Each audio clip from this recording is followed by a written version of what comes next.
every day to the world and to your heart. Open up your eyes and let your spirit start. Say yes to the dreams you hold inside. Let your soul be your guide. Are you an aspiring author with a story to tell?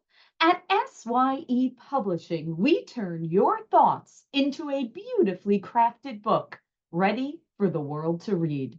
From expert writing, editing, to stunning design, we handle it all. Visit SYEpublishing.com today and start your journey to becoming a published author. SYE Publishing, where your story comes to life. Thank you for joining us today for another episode of Wednesday Wisdom. Today, we are joined by the incredible Nick Roberson. He is the Managing Director of National Business Development at Vision VMC. Wow. Number one, thank you so much, Nick, for saying yes to being with us on Wednesday Wisdom and sharing a little bit of your insight. And to everyone out there, I just want to share, Nick and I go back quite a way. And I can always remember that he knew that I was an early bird, and he always knew that was a great time to reach out to me. And we've been through this journey of the mortgage industry together for quite some time. And I'm so happy and honored that you gave us a piece of your time and insights today. So to kick us off, Nick, the very first question we always like to ask is, please share with us, what is that one piece of special advice or thing that you have learned from someone that you have taken and applied to your personal and professional life today? Well, that's a great question. And first, I also want to thank you for blessing me with the opportunity to be on your podcast. And I told you in the past that I share your podcast, I share your books, I share your writings and things with my daughter who's 19, because I feel it's important that she has positive role models, and you've offered advice for me to give her before. And I'm blessed that there's people like you out there to pave a better path for her as she comes out of college. And so I'm grateful. And I'm an emotional guy. I almost teared up saying it, just so you know, because that's how important it is to me. The best advice I received, I know this is going to sound cliche-ish, but it's from my mom, actually. So my mom, for a number of years when I was young, was a single mom raising two kids, worked 3 jobs. And I remember being, when you're young and in my early teens, everything is a challenge, right? You're looking for direction. My mom gave me really 2 pieces of advice, and they're very similar, but the first was nothing was impossible. She says, unless I believe it to be. So basically, that was her way of saying that I could be anything I wanted to be, do anything I wanted to do, but I just had to believe it was possible. And the second thing that she gave me, which was part of that, was there's a solution for every problem. Find the solution.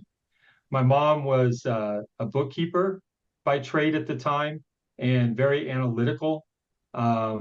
I wouldn't say that I acquired all her math skills or whatever, but I am blessed that she always made me find the solution. If I said, oh, I can't do that, her answer was always, of course you can. And it was just, find a better way to do it, or continue to try. Of course you can do that. And I think that really that has driven every aspect of my career, moving forward. It was great advice.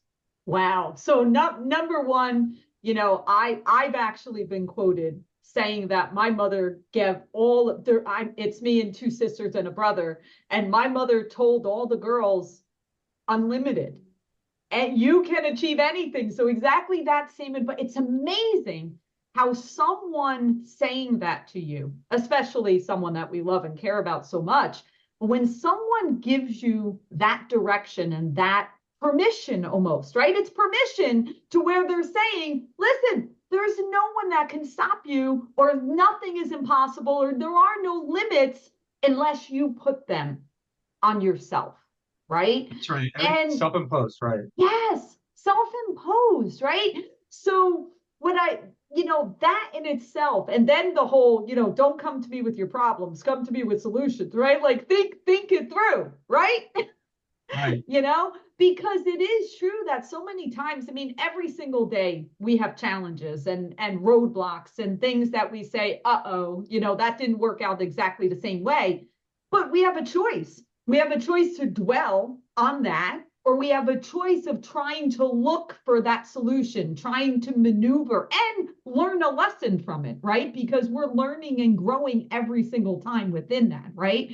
So Nick, what I'd love to hear is, okay, so you've been given this ability that there's no limits, nothing is impossible. There's, every problem has a solution. How have you applied that? What have you done in your life to where you're applying that and going through that to where, okay, there's not a cap. There's no cap that's going to stop me from continuing to achieve. Yeah, it's funny early on when you're in your growth, right? You don't see all the things you're going through. You don't see all the hurdles that you climb. Everything's a fog, right? That you're going through. You may think you have direction, but you really you're still learning, right? You're still growing. And so I started out in my early days, I fell into sales. So I sold everything from solar panels to carpet to window coverings and just random things. And I not bragging about it, but I was very good at it. Even at a very young age, I was very good at it. And my mom always used to quote Winston Churchill quote that from when a young age, when I was a child, she would say, Nick has a way of making people, Nick has a way of telling people to go to hell while making them look forward to the trip. And oh, I love that. It was so I didn't really understand it early on, and then, but basically, as my career evolved, I got in a situation early on in sales where I was in the Midwest, living in Kansas City. The company I was working for went out of business, and an opportunity presented itself for me to possibly work in the appraisal side, in appraisal business. It was a commercial real estate appraiser, very prominent company. And it was a very intimidating thing for me because I'm a sales guy. And here's this like super analytical, very, very imposing, type of business, overwhelming. And I went to work for Don C. Pete was his name, a great mentor. And he was very prominent. He was the head of the President Appraisal Institute in Kansas City at the time. And my very first day there, literally my very first day, he walks up to me and he tears off a piece of paper, literally this big, little tiny piece of paper, and he wrote an address on it. He set it on the desk in front of me, then he slapped the thing down next to it to look like a book. And he points at the address and he says, make this look like this. And he points back at the book. And I opened it and he goes, ask me if you have any questions. And it was a complete commercial full narrative appraisal. My first assignment. And he wanted me to make the address look like that book. What he was doing was testing how I would handle that situation, testing if I would become overwhelmed by it, if I would ask the proper questions. And at that moment, as I was feeling this anxiety and this, I heard my mom's words in my, nothing is impossible and the solution for every problem. Wow. And so I went through it and just started working through the problem. And within a very short period of time, I was getting a handle on it. I ended up being like the idiot savant of appraisal for some reason. I didn't really know what I was doing, but it all worked out. So I was doing these full massive appraisals. And when I came to California then, and I delivered those to as samples for my license and passed the test, of course, my career really took off in the appraisal side of the business. And it was that background that she gave me of nothing is impossible, there's a solution for every problem, that gave me some sort of confidence as I went into new roles. As you had to climb the ladder too. Oh, and as you take on these roles, you're like, gosh, can I really do this? Right? We all have that imposter syndrome. I don't care who you are. We all, as we're taking on new roles, we're scared saying, can I really do this? If you're not scared, there's something wrong. Because that's right. Right. I mean, you do a lot of public speaking. I do a lot of public speaking. And that's another example of that. I'd be standing there the first time I had to do public speaking. I was tossed into it because the company I was working for, the AMC, the owner didn't want to be the face of the company. He didn't want to stand on stage. He didn't want to do those things. We knew he had to do it to grow, right? And so I was the ops manager, and I was the only one that said, okay, I'll do it. And I regretted those words as soon as I said it. But little did I know that that one decision to do that would literally change my life. Because the first conference I did it, then I got invited to do it again, and do it again, and do it again. And I still get the butterflies. I still think at some point someone in the crowd, because I always feel like I'm in a room with people smarter than me, right? You're standing there looking at titans of the industry, right? And regardless of what you're talking about, um, and I was on a panel with someone from the Federal Reserve Bank of Atlanta and 3 CEOs. Oh, wow. And the whole time the CEOs are on their phone. The guy from the Federal Reserve Bank and I have become friends. And one of the rating agencies was the moderator. And I'm at a private lending conference, my first one, and I'm on the panel. And I was so terrified. I literally begged him to hide me in the corner, whatever. But it's funny because then again, you start realizing there's a solution for everything. Take the questions as they come, tell them what you know, admit what you don't know. Correct. And let them know that you'll find the answer to that question for them. And by being genuine on the panel and not being pretentious, not pitching my company while I was up there, literally communicating with the people talking to me, I ended up with the most questions.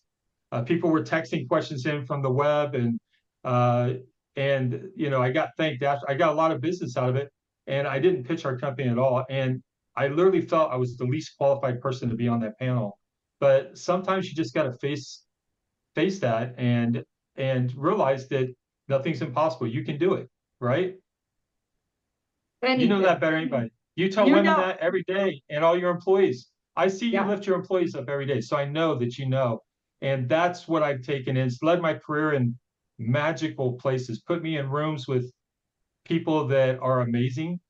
I do believe that if you're the smartest person in the room, you're in the wrong room kind of scenario. It is something that you have to challenge yourself on continually, right? You will never ever reach a level where you've stopped growing, learning, exploring, challenging yourself. I mean, my book series is Say Yes Every Day, because I learned that when I started opening myself up to things that I wouldn't normally do, everything changed all of a sudden. And here's the most important piece to that, Nick. The most important piece to it is to not have any preconceived notions or expectations, right? Just do it. Don't go up there saying, well, if I do this, this will happen, or this is what I expect to be the outcome. Just do your best. Get up there, be yourself, be authentic, be giving to the audience, right? Give of yourself to them. To your point, don't be a commercial for your company. Nobody wants to hear a commercial for your company. They want to know how they can learn and grow and be educated and knowledgeable about what you have to share. Yeah, just be you. What's the Dr. Seuss quote? Something about you're you're than you, and there's nobody that's youer than you, and you just got to be yourself. And people, it's funny, I go to these things, and you probably be asked for scripts, like what are you going to say type things, and I tell people I don't have one. No. And they're like, oh, will you be ready? I'm like, yeah, I'm ready. I'm good. Let's do it. Let's do it. And they're like, what are you going to say? I'm like, well, I don't actually know yet, but we'll be fine when we get up there. And that is exactly right. It's hard for people to wrap their head around that, but that's just you being genuine. You've talked to a million people. You've said all these things over and over and over again, But how lucky are we? How blessed are we? I say it all the time when I go to a conference. Who gets to do the things that I get to do? I get to hang out with the smartest people I've ever met. People that are so brilliant, and not only you can't just put them in an industry box like lending industry. You're talking about people that are brilliant at a lot of things, and they're all human too. They all have their problems. And the best of those are the ones that will literally tell you that they're not perfect. These are my problems, right? They're not pretentious. They're like, you know, I am so blessed to be surrounded by people like yourself. And I mean, people, Barry Habib walks around now and people act like, he's this otherworldly guy. And he walks up to me and gives me a little fist bump or something because we've talked before he was that, He's a great guy. He's a great Kevin guy. Pranio. Kevin Pranio is another one out there in the industry. Oh, yeah. The guy stays up all night, late at night, doing what you do, podcasts and stuff, Yeah. and to give back to people. He does not ask anybody for a single thing when he does that. When he goes to a show, he doesn't ask anybody for anything. Nope. He is freely giving that information, and at the same time running, like yourself, one of the biggest, lenders in the country. And I just think that, when you're blessed enough to get to be surrounded by those people, to be able to pick up a phone or send you a message, you've always been great and responsive. You're right. We're some of the first people in a conference hall every time. And I like getting up early. I like seeing the lay of the land. And I got off track but yes, nothing is impossible. No, listen, it's an attitude. It's a mindset. It's a philosophy for regardless of if you're day one in the mortgage industry or year number 30. It doesn't make a difference. We all listen, every time the cycle changes, every time, we've all been through the different downturns and the mad rush and the growth and the, all of that. It doesn't matter. Yeah, it doesn't matter because this philosophy of nothing is impossible and there's a solution for every problem, it applies to every single day from day one until forever for the rest of your career. And I think it's like our responsibility to pass that knowledge on to everybody. I don't care if I give the knowledge to them, they become way more successful than I am, because I feel success is graded differently by everybody. And I feel successful at what I do. And, I'm satisfied, not totally, because I always feel like there's more I can do. But I feel like if I can go into a conference or literally every day, if I can lift one person up, just make their day a little bit better, steer them in the right direction, tell them they're doing a great job, or, that I love their idea, and I'm not saying it because I don't mean it. I genuinely mean it. And if I can give them that little tiny bit of inspiration that gets them to believe in themselves and understand that nothing is impossible, then I've done my job that day. And I have to tell you, Nick, I believe wholeheartedly in that advice. And I really just need everybody to understand, because I know you went through a devastating loss, in the last couple of years, and everyone out there is going through something, whatever that something is, right? And we don't wear badges on our shirts that say, right, hey, I'm dealing with an aging parent, I've got a health issue, I've got, a teenager that's in trouble. I mean, we're not wearing that out there, right? But yet every single person is. So what you just said, I call it being a good human. Again, these are basic philosophies that will make you successful. And to your point, and I love what you just said, everyone's definition of success is different, right? I like to use the word fulfillment, right? Because yes, if you asked me what success was when I was 20 something, it would be a dollar figure, right? It was like, I want this dollar figure. This is success. And then you reach that and you're kind of like, well, that was cool. Okay, we can up the dollar figure. Now, as years have passed, now that probably isn't necessarily the thing that I would define as success, right? You change, you morph, right? But at the end of the day, having a positive impact on others, that to me is part of that fulfillment. And I know you live by that too.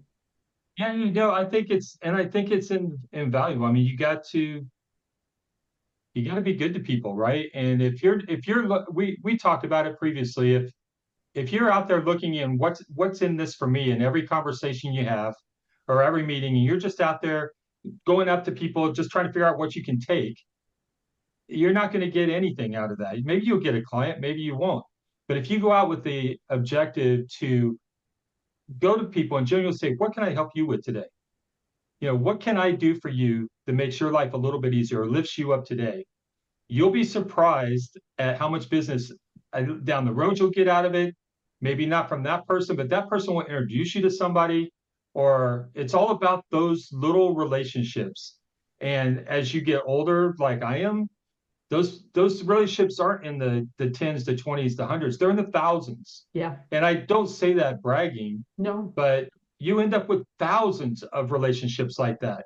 You end up with these families all around the country that you love and you care about, and they lift you up when you really, really need it.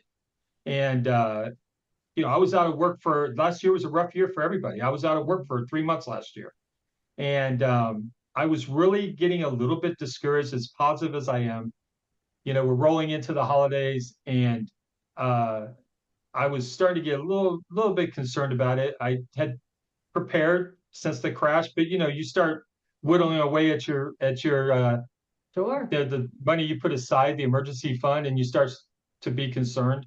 And I was like, I really didn't want to roll into the holidays. And one of those people that I had met one time at a conference called me on the phone one day, and it was my turn to be lifted up. Wow. And presented me with a dream opportunity for me. I'm not talking about money either. I'm talking about literally the opportunity to get to build something special. And that is special to me because I get to continue to do the work I've been doing, and I love it. Absolutely. Wow. That in itself is incredible advice, but I do want to wrap up with what would be that one piece of advice that you want to share with everyone, where I think everything that we have discussed right now, I mean, we went down to the core. We went down to the core of how to feel fulfilled, how to give of ourselves, how to look at everything as there's no limits and there is a solution for every problem. So all of that is incredible already. So I can't wait to hear what you want to leave us with as your piece of advice. It's funny, as I've gotten older, people actually come up to me, young people, I love it. They come up to me, they ask me, and I think the most important thing, in addition to what we've talked about, but I think one of the things is how you treat yourself. You got to treat yourself as a brand. It's all about branding. Treat yourself as a brand. Take care of that brand, because once you damage that brand, it's like any brand out there, everybody will abandon that brand if you treat it wrong. Treat that brand the way that you think it should be treated, and understand how that brand reflects on whatever company you work for. No matter where you go, what you do, understand your brand, and your brand reflects on the company's brand. And so be looking at that. Don't be the guy at the conference dancing in your underwear up on a counter because you're acting like it's a frat party you're attending. Laura's shaking her head because she knows I know that this happens all the time. I was walking through a conference hall one morning, early bird. I get up, walking through the Luxor at a national conference that was there back in the day. Security's walking a guy through this literally in his underwear, one sock on. They found him laying in the bushes in front of they got the bushes in front of the registration desk, and they're taking him back to his room. He doesn't remember how he got there, but I recognized the guy from the conference. Wow. And he was an executive of high level, not as high level as you are, but he was an executive VP. And I was like, that's that guy, the guy that's his brand now. And there was multiple people that saw him. I've never seen him since then at a conference, which probably tells me all I need to know. But take care of that brand, treat it like it's a treasured object, and always understand that. And whether you're private, public, using it on social media, whatever, treat your brand with respect, and understand that other people are looking at your brand. And not that I care what everybody thinks, but I do care how my brand reflects on my company's brand, and I take very good care of that. And the only other thing I'll say, because I know you said one, but we kind of touched on it. Everything you ever wanted lies on the other side of fear is my favorite quote. Yeah. And that's 100% true. Once you face that fear and get past it, the whole world opens up for you. Say yes every day, my friend. That is exactly what you are saying. So wait, I want to go back to the brand thing. There is a fabulous book that I love this woman. Her name is Carla Harris. Okay. And I can't remember the name of the book, but anyway, her first book, she speaks about something that ties into what you just said. And I want to share this with the audience. So the book is primarily written for women, right? She was one of the very first African-American stock traders in the 80s. Okay. And she was very, very successful. And she recommends, and this applies for men, women, it doesn't matter what gender you are. She recommends that you discover what your 5 words are.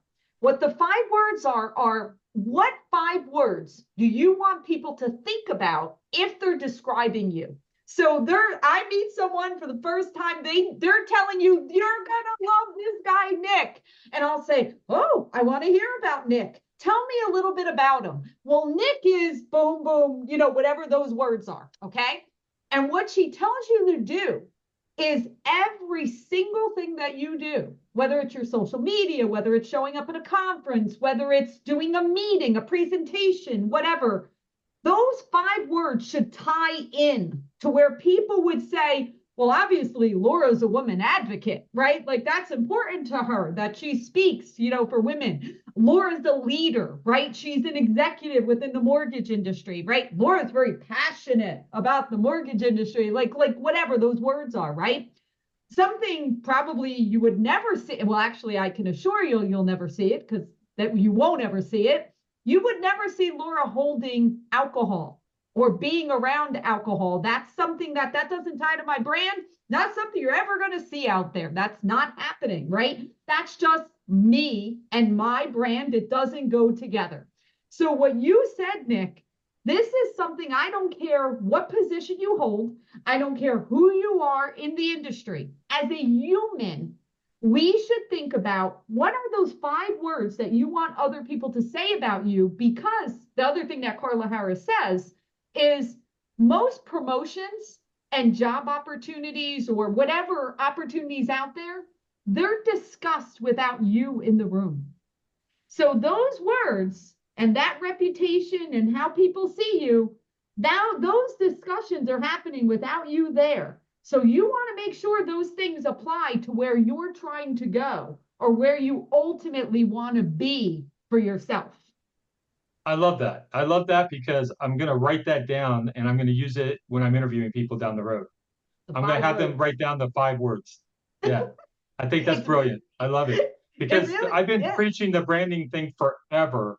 And you can tell people that we talked about some of my friends with the young friends that I talked to that were with, some lenders and such out there. And when I told them that, you can tell the ones that took it to heart and the ones that didn't, right? And with that said, I've seen senior executives, your level, and well, there's not much higher than that, but I've seen senior executives totally wrecking their brand on many occasions. And,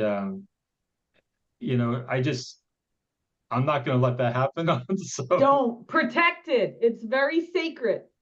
Very, yeah, because it affects the company. If you went out and did something completely ridiculous, like your role there at EPM would change dramatically. We've seen it happen what if I made a comment about something that was controversial, right? Or you're never going to see that. Like I wouldn't do that. That's not who I am, and that wouldn't happen, right? But if I did that, to your point, that could absolutely affect my company, and that's unacceptable. Well, yeah, we've seen it happen, but yeah, no, that's spot on. I love that analogy. Yeah, so good book for. Did you Google it? I feel bad. I should tell people what the name of that book is. With Carla Harris. Going to. Okay, all right. I was giving you my undivided attention. Yeah, thank you. I will put it in here when this airs. Nick, thank you so much. This has been phenomenal. Such great insights. And it's so interesting. Number one, so many things I've learned from doing this podcast. And listen, I've said this before, and I'm saying it again to everybody out there. Everyone should have a podcast, regardless of what your topic or discussion is. And I'm going to tell you why. 2 reasons why I say this a lot. One reason is it gives you an opportunity to really get comfortable with people, meaning that the podcast recording is not the priority. It's actually the conversation you have before you hit record and after. So it gives you an opportunity to connect and really, really grow your relationship with people. And then every time that someone comes on and shares, number one, I hear things that, yes, I know those things, but I need to hear that reminder just like everybody in the audience. And it's things that we need to hear and share as humans, right? Not just the mortgage industry, just as humans. So I recommend everybody out there, reach out, come up with a topic. It doesn't have to be complicated. You don't have to go out and spend all this time and effort on it. It can be very easy and simple, but connect to people, share a piece of yourself, let them share a piece of their selves, right? And you will be forever bonded. Nick, I appreciate your time. Keep doing what you're doing out there. Never, never, never change. Keep being that great core, wonderful person you are. And we will continue to support you. And we wish you all the best. Oh, thank you, Laura. And the same for you, my friend. I appreciate you. Keep Take care. doing what you're doing.